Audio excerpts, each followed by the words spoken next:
अस्सलाम वालेकुम। उम्मीद है कि तमाम दोस्त अहबाब खैरोफियत नाल होणगे। ते अज असीं नया मेहमान लैके आए हैं जिहड़ा कि बहुत ज़्यादा तुहानूं इहदी आवाज़ आ रही होगी, बार बार बोली जाता है। तो चलने वीडियो की तरफ। तो वीडियो शुरू करने तो पहले तुसीं साडे चैनल नूं सबसक्राइब लाजमी करना है ताकि साडी हर आने वाली वीडियो हर वीडियो तुहानूं अच्छी लगेगी। तो तुसीं साडी वीडियो नूं साडे चैनल नूं सबसक्राइब लाजमी करना है, साडी वीडियो ते लाइक शेयर तुसीं लाजमी करना है।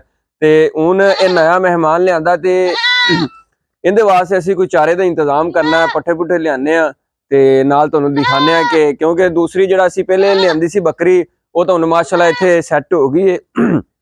वो फार्म दे विच रच मिच गई है। उस तो बाद कोई साडियां वछियां सी वो भी माशाअल्लाह रच मिच गई। पहले तो जो आईयां ने उदों एक दूजे तो डरदियां ही बड़ियां सी। ते अजे भी एक जिहड़ी साडे कोल जर्सी क्रास है भालू बड़ा डरदा है, इंज डरदा जिवें अल्लाह माफ करे इहनूं खरे की बन गया, बहुत डरदा है जानवर भी। ते हुण असीं इहदे चारे का इंतजाम करने बकरी दे। ते सानूं उहदे वास्ते कपड़े की जरूरत पैनी, दातरी की जरूरत पैनी। असीं कपड़ा ते दातरी ले लेने। दातरी कित्थे पई?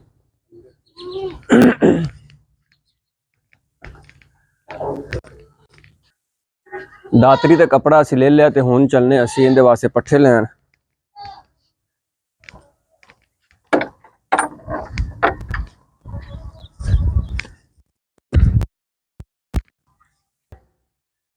ते असीं पट्ठे कोई बहुत दूर नहीं है, पट्ठे भी असीं नेड़े ही इत्थे नज़दीक ही ने जिहड़े असीं गड्ढे होए ने। ते असीं थोड़े जिहे उहदे वास्ते बकरी वास्ते लैके आने ने क्योंकि असीं वछियां वास्ते तो सुबह ही लै गए सी ज़्यादा।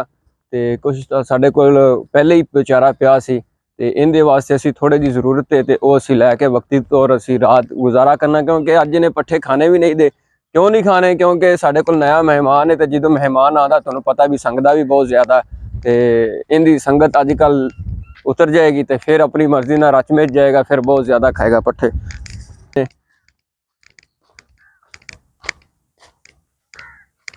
पट्ठे दिखाओ भी।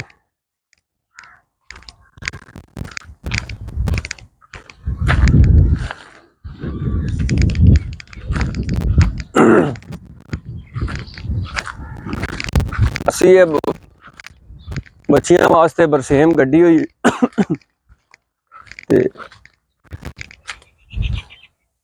क्योंकि असी एक होर जगह ते अपनी पट्ठियां का इंतजाम कर रहे हैं। वो इंशाअल्लाह ताला एक दो दिनों के विच असी उत्थे भी पट्ठे गड्डांगे, ना वछियां वास्ते भी बकरियां वास्ते। ते और नए जानवर भी लैके आवांगे। ते नाल असी पट्ठे वड्डने, नाल असी तुहानूं कोई गपशप लाने तुहाडे नाल। ते पट्ठे आपां किहड़े ज़्यादा वड्डने ने, ना समझा जाए कि भी एक घंटा दो ला देगा, सिर्फ 5-10 मिनट लगने ने। आपां बस बकरी जो के पट्ठे लै जाने ने।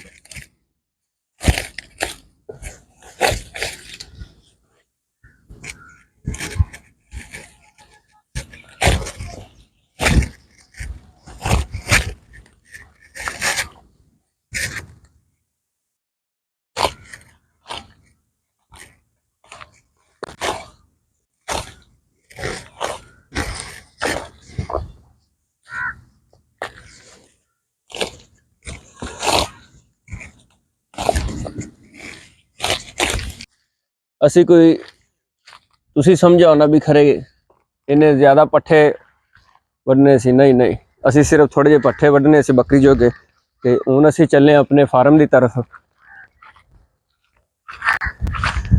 सानू सब तो ज़्यादा बेनीफिट है कि असी फार्म के नज़दीक ही पट्ठे गड्ढे ने।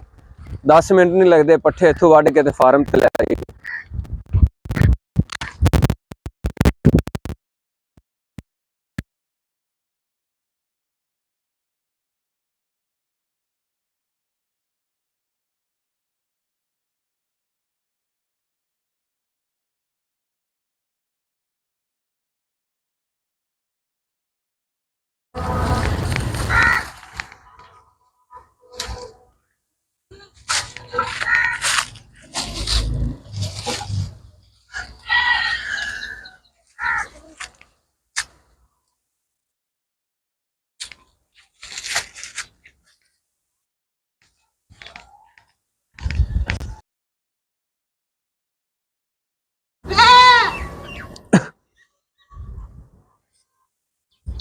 ਅਸੀਂ ਜਿਹੜੀ ਬੱਕਰੀ ਮਹਿਮਾਨ ਆਈ ਸੀ ਅਸੀਂ ਉਹਨੂੰ ਪੱਠੇ ਪਾ ਦਿੱਤੇ ਨੇ, ਮਗਰ ਉਹ ਨਹੀਂ ਖਾਂਦੀ ਪਈ ਫਿਲਹਾਲ।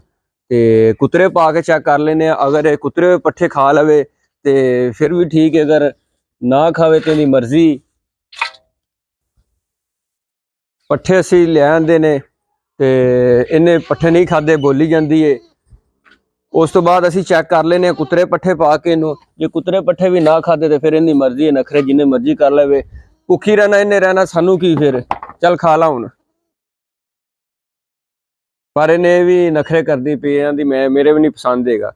ਤੇ ਵੱਛੀਆਂ ਤਾਂ ਖਾਂਦੀਆਂ ਪਈਆਂ ਸਕੂਨ ਨਾਲ, ਤੈਨੂੰ ਨਹੀਂ ਕੁਛ ਆਂਦਾ ਤੂੰ ਵੀ ਖਾ ਲਾ। ਉਸ ਤੋਂ ਬਾਅਦ ਮੱਝ ਵੀ ਮਾਸ਼ਾਅੱਲਾ ਸਾਡੀ ਖਾ ਰਹੀ।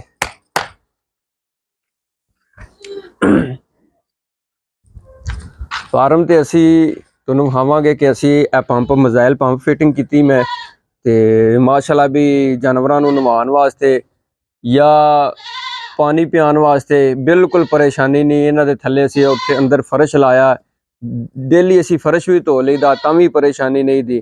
ਤੇ ਤੁਹਾਨੂੰ ਚਲਾ ਕੇ ਦਿਖਾਉਂਦੇ ਹਾਂ ਕਿ ਇਹਦਾ ਰਿਜ਼ਲਟ ਵੀ। ਇਹ ਅਸੀਂ ਇਹਦੀਆਂ ਤਾਰਾਂ ਕਨੈਕਸ਼ਨ ਇੱਥੋਂ ਹੀ ਇਨ ਆਊਟ,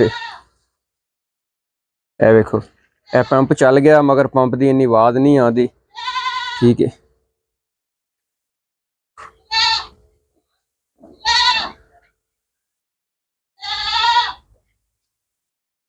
ਇਹ ਅਸੀਂ ਪੰਪ ਫਿਟਿੰਗ ਕੀਤਾ ਅਸੀਂ।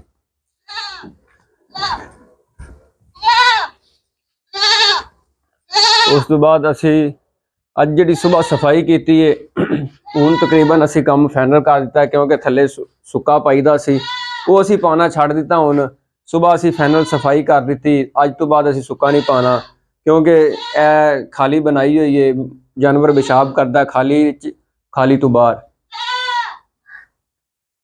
ਇਹ ਸਾਡੇ ਮਾਸ਼ਾਅੱਲਾ ਛੋਟੇ ਕਬੂਤਰ ਪਰਿੰਦੇ ਇੰਜੋਏ ਕਰਦੇ ਪਏ ਨੇ। ਤੁਸੀਂ ਨਹੀਂ ਖਾਣੇ ਪੱਠੇ ਤੇ ਨਾ ਖਾਓ, ਮਗਰ ਚੁੱਪ ਕਰਕੇ ਬਹਿ ਜਾਓ, ਸਿਰ ਦੀ ਪੀੜ ਨਾ ਬਣਾਓ।